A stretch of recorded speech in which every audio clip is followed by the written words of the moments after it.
Hello बच्चों, स्वागत है आपका अपने यूट्यूब चैनल जैकपुर पे। आज के इस वीडियोस में बच्चों हम डिस्कस करने वाले हैं क्लास 9 का टर्म 1 टर्म 2 के लिए जो एग्ज़ाम होने वाला है उसमें हम लोग साइंस देखेंगे। क्या देखेंगे बच्चों? साइंस देखेंगे, जिसमें हम लोग 10 इंपॉर्टेंट क्वेश्चन को देखेंगे जो आपके एग्ज़ाम में डायरेक्ट पूछे जाते हैं।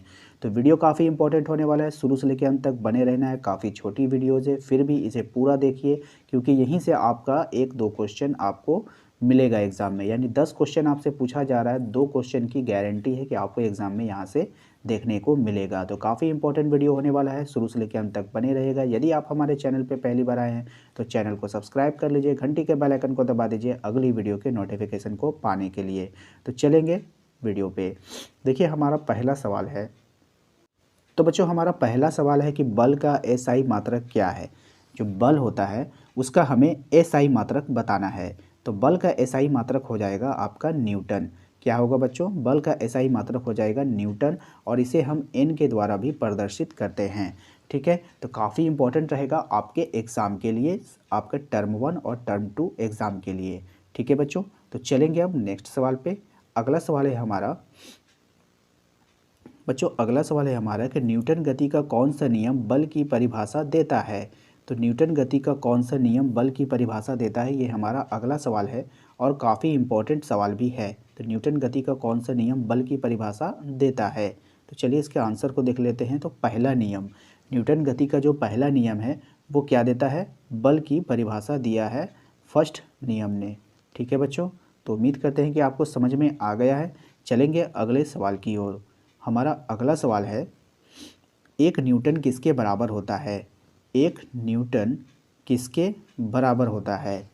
तो इसका सही जवाब हो जाएगा 1 किलोग्राम प्रति मीटर सेंटी स्क्वायर, मतलब प्रति मीटर सेकंड स्क्वायर, है ना। तो एक यहाँ पे देखिए इस तरह से 1 केजी इंटू मीटर है, और ये जो है आपका सेकंड स्क्वायर है। ठीक है, इसे आप याद कर लेंगे, काफ़ी इम्पोर्टेंट है आपके एग्ज़ाम के लिए। नेक्स्ट सवाल है हमारा, बर्फ़ का गलनांक कितना होता है? यानी बर्फ़ जो है वो कहाँ पर किस टेम्परेचर पे गलने लगता है? तो बच्चों बर्फ़ का जो गलनांक होता है वो 0 डिग्री सेल्सियस पे होता है। बर्फ़ का गलनांक कितना होता है? 0 डिग्री सेल्सियस पे होगा। बच्चों हमारा अगला सवाल है कि किस अवस्था में अणुओं की ऊर्जा अधिकतम हो जाती है? देखिए पदार्थ की 3 अवस्थाएं होती हैं बच्चों। एक होता है आपका ठोस, दूसरा होता है द्रव, और तीसरा होता है गैस। तो 3 अवस्था होती है। एक और अवस्था है प्लाज्मा, लेकिन अभी हम लोग उसके बारे में डिस्कस नहीं करेंगे। ये 3 अवस्था मुख्य रूप से है, ठोस, द्रव और गैस। तो इसी के बारे में आपसे पूछ रहा है कि द्रव की किस अवस्था में अणुओं की ऊर्जा अधिकतम होती है। तो कौन सी अवस्था में होती है बच्चों? तो गैसीय अवस्था में। कौन सी अवस्था में होगी? गैसीय अवस्था में क्या होगी? अणुओं की ऊर्जा अधिकतम होगी। तो याद रखेंगे इसको, काफ़ी इंपॉर्टेंट रहेगा आपके एग्ज़ाम के लिए। ठीक है बच्चों, नेक्स्ट है हमारा, किस अवस्था में कणों की गति अधिकतम होती है?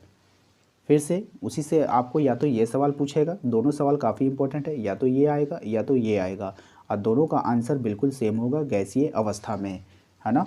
इन दोनों सवालों को आप गौर से देख लें, किस अवस्था में अणुओं की ऊर्जा अधिकतम होती है तो गैसीय अवस्था में, और किस अवस्था में कणों की गति अधिकतम होगी तो गैसीय अवस्था में। दोनों का आंसर सेम होगा। क्वेश्चन को भी पूछने के जो ये है तो वो दोनों सेम है। बच्चों आप लोगों से एक निवेदन है कि यदि आप इस तरह के पीडीएफ को लेना चाहेंगे तो आपको हमारे व्हाट्सएप ग्रुप में ऐड होना होगा। अगर आप हमारे व्हाट्सएप ग्रुप में ऐड होना चाहते हैं तो वीडियो के डिस्क्रिप्शन में उसका लिंक दे दिया गया है, जो कि आपके क्लास 9 का व्हाट्सएप ग्रुप है। ठीक है ना, तो आप उसमें जाके डायरेक्ट जो है जुड़ सकते हैं, जहां पर आपको ये पीडीएफ उपलब्ध करा दिया जाएगा।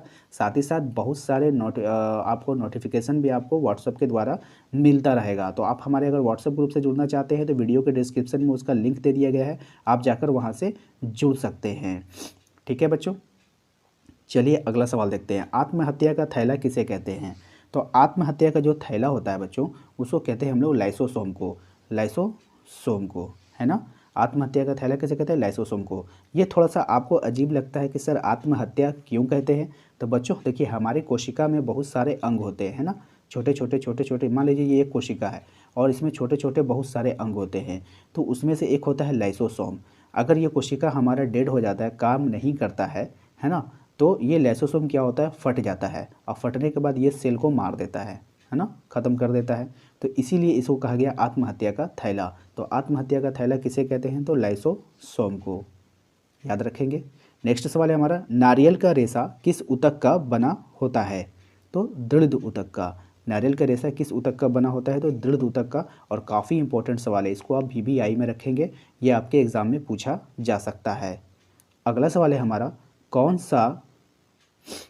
सा प्रकाश संश्लेषण के लिए आवश्यक होता है ना, तो वो हो गया हमारा कौन सा रंग, ये होगा लवक होगा यहाँ पे, तो क्लोरोप्लास्ट है, ठीक है। कौन सा हो जाएगा, क्लोरोप्लास्ट, है ना।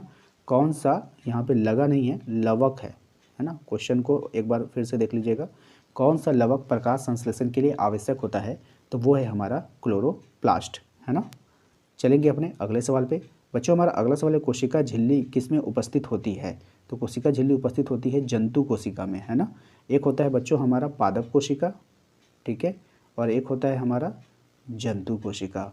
तो कौन सी कोशिका झिल्ली कौन सा झिल्ली किस कोशिका झिल्ली किस में उपस्थित होती है, तो जंतु कोशिका में, ठीक है। तो इसे याद रखेंगे, काफ़ी इंपॉर्टेंट रहेगा आपके एग्ज़ाम के लिए भी, ठीक है बच्चों। तो चलेंगे अपन तो बच्चों उम्मीद करते हैं कि आपको आज का ये वीडियो बिल्कुल पसंद आया है। वीडियो पसंद आया तो वीडियो को लाइक कर दीजिएगा। चैनल पर यदि पहली बार आए तो चैनल को सब्सक्राइब कर लीजिएगा, घंटी के बेल आइकन को दबा दीजिएगा अगली वीडियो के नोटिफिकेशन को पाने के लिए। और एक बार फिर से हम आपसे कहेंगे, यदि आप हमारे व्हाट्सएप ग्रुप के साथ जुड़ जाते हैं तो वीडियो का डिस्क्रिप्शन में उसका लिंक है, वहाँ जाएँ और उससे आप जुड़ सकते हैं।